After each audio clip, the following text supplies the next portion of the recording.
Just when you thought it was safe to go to your pre-release, it's Delver, the sequel. Because multiple Delvers are a hell of a lot more scary than one. Although it's obviously made for fun play, Maya's Dilation just seems like a real blast to play in EDH. Honestly, if you play blue in EDH, just get this card. I'm sure there is something you can do with it just to have a lot of fun and give your opponents a hard time. It's going to make a lot of people mad that you're taking all their spells from them. Did they just print a better Curse Catcher at Rare? Holy cow, this is nuts! And just because of this, Merfolk may be just completely backwashed on the back burner, and Spirits will be taking over with things like Aether Vial in formats like Legacy and Modern. I mean, it's only one piece, but still, this is just nuts. I'm sure this will see play somewhere, and at some time, and at some point. And I mean, who doesn't love a Curse Catcher? Come on, seriously? Plus, you could use Aether Vial to pump it whenever you want, as long as you have Spirits. How cool is that? Although it is kind of clunky, I'm actually quite a big fan of Nimbus of Frost. Although I don't think it's going to see that much constructed play, I still feel like it is really, really cool, and you can get a lot of value out of it if you do play the right spells at the right time. I mean, gosh, it gets really powerful, and it taps all your opponent's stuff, or at least the stuff without, like, hexproof or protection from blue. But still, it seems like it's a lot of fun, and it is very, very synergistic with itself. And I'm sure it could be used with a whole bunch of other things. But still, it's really well thought out, and I really give Wizards some credit for designing a card like this. It's really cool, even though it probably, in order for it to be played, I think it needed to have a little more power, but I still think it's really, really cool, and I do think it can be used for something. One card that I feel has a lot of potential to be used anywhere is Summary Dismissal, and I mean, I think we've needed a card like this for a really, really long time. There's just been several scenarios where, like, players, including myself, have had a counterspell where they couldn't counter an ability, and there's been places where we've had stuff that could counter abilities but not spells, and this thing does both. This thing is wonderful. It's basically like putting Counterspell and Stifle in one card, and it's really wonderful, but it not only counters one spell, it counters everything, and it's just terrific, and I just, wow, this card's really great. I would recommend getting some. It may not see play in everything, and it probably won't be a 4 of in every deck, but I would strongly recommend getting some, because cards that counter abilities are really hard to find, and even though this does cost 4 mana, there are several scenarios where I have wanted a card like this, so do yourself a favor and pick some up. Wharf Infiltrator seems like a solid discard outlet, but in addition, you also get to make creatures if you have the mana to do so. Although, I don't really like how it only triggers when it attacks, and it does get blocked pretty easily, even though it is borderline evasive with its Skulk. It's still a neat idea for a card, and I do give it props to that, but don't think it's quite up to the level of constructed play. I think it needed to be unblockable for that to really shine through, because it doesn't really have any like protection, like hexproof or protection from something. But still, it's a neat idea, and if you need another Madness Enabler for Standard, I think it might serve nice as a 1 or a 2 of. Personally, I think Identity Thief would be a little bit better if it exiled the creature permanently, but as you exiled it, you wouldn't get the chance to exile more creatures, because that would be way too good. So once you exiled the creature, it would have stayed that way forever. And yeah, I mean, it just seems kind of weird, because giving the creature back just means that it triggers all the abilities that make it come back to play, and sometimes you don't want that. Sometimes you just want a creature to be gone for good.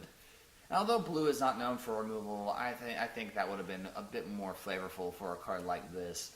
And I mean, good grief, how else is that guy going to escape this mirror? As much as I love the Wish cycle of cards from the Judgment sets, Coax from the Blind Eternities is just nothing compared to those cards, simply because it just fetches Eldrazi's from outside the game.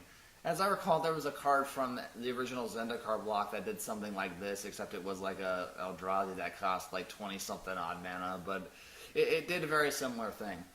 Personally, the only deck I really find this useful is if you have a deck where you could run Eldrazi on sideboard, but usually from my experience, Eldrazi's and Constructed Magic are usually in the main deck.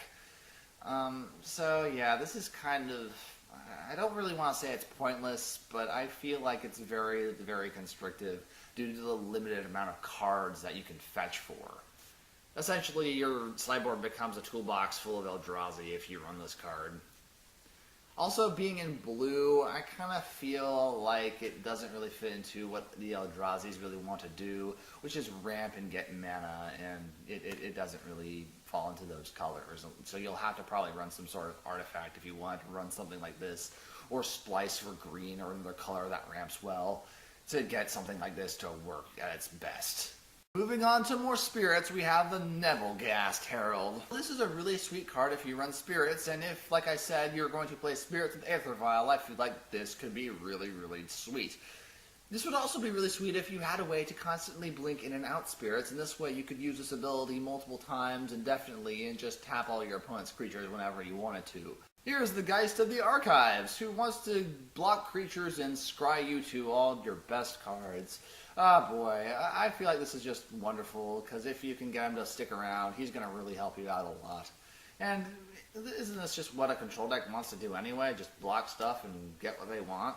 Because Wizards learned a painful lesson from printing Treasure Cruise, we now have Scour the Laboratory, which draws you 3 cards at a reduced cost, but it's not as much as flippin' Ancestral Recall. It's just a concentrate, which is nowhere near exciting, but heck, it will probably see some play in some sort of format. Who needs another card in their deck that draws more cards? Speaking of getting more cards, this set introduces us to Fortune's Favor, which is, I guess you could say, the second attempt to get a Fact or Fiction-like spell, as it has more fun with putting things into piles and you getting a lot of cards from one pile while pitching a bunch of others into your graveyard. This time it plays more of a mind game, as you don't know what's in one of the piles, so you kind of have to choose wisely. Essentially, your opponent's going to have to be kind of thinking about playing a mind game with you, as they could put the good thing underneath there and put something that may look good on the top, and you may think, hey, that might look good at the top, but really what you want is underneath. More than often, I think you're going to want to pick what's underneath if what you see is not what you want. So ultimately, like I say, it's one big mind game. Up next is somebody who wants to help us cast some instants and sorceries, the Curious Homunculus, which will give us a bit of ramp for our instants and sorceries, but if we manage to flip him, he becomes kind of an enabler for our Storm combos. Although he may not see play in modern Storm combo, he does have some potential in a way. I mean, he does give you that mana, he does flip over and make your spells cheaper, but seriously, I feel like he could see some potential, and I think he's worth giving a try. He just probably isn't good as something like Goblin Electromancer or something like that. Next up we have Lunar Force, which might be also transcribed as Seal of Counterspell, although it counters the next spell cast by your opponent. It's sort of like a standstill, except you don't get any cards and the spell is just countered. And yeah, it's a neat idea, and it probably will see a bit of play in Standard. But honestly, I feel like you want to have a better control over what you have, because your opponent can basically just bait the enchantment from triggering by just casting their weakest spell and then just playing what they want to cast later down the road.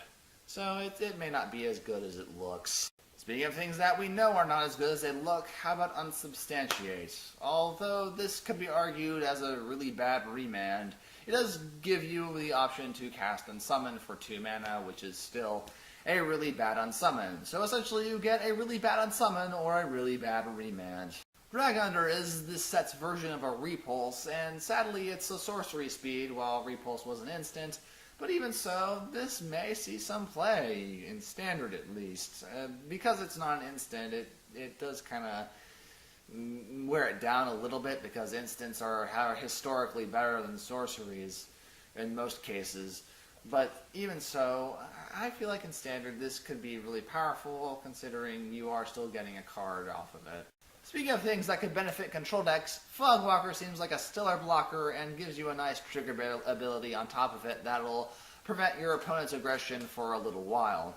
Although this Skulk thing is kind of nifty, I don't think you'll be attacking with this thing very much in constructed Magic, but it's nice to have just in case. Moving on to some cool reprints, we have a reprint of Turnicide. This card is honestly a pretty nice counterspell, although a lot of people think it's kind of, I guess you could say, not as versatile as it looks, just because it only targets things that target your other permanents. But even so, this is more so kind of a spell like Vines of Vastwood that doesn't pump. It's more of a spell like that. But even so, it's still not bad, and I'm kind of happy to see it in this set. Another reprint that a lot of people may not remember is Convolute. This card is actually from the original Ravnica block, and it's basically Mana Leak, but quite a bit worse. Although I will think it may see a bit of play in Standard, I think it's, well, they're definitely better things, and I think a hard counter for 3 mana is definitely a more solid way to go, especially because you just want to usually just end your threats any state of the game, anytime, anywhere, any place. Take Inventory is actually a really neat card. It's actually kind of a reminiscent of another card that was really popular back in the day called Accumulated Knowledge, which is basically Take Inventory except it's an instant. Seems like we're turning all these cards that used to be really, really exciting because they were instants and just kind of dumbing them down and making them sorceries. It's kind of killing the nostalgia feel like I have in my stomach.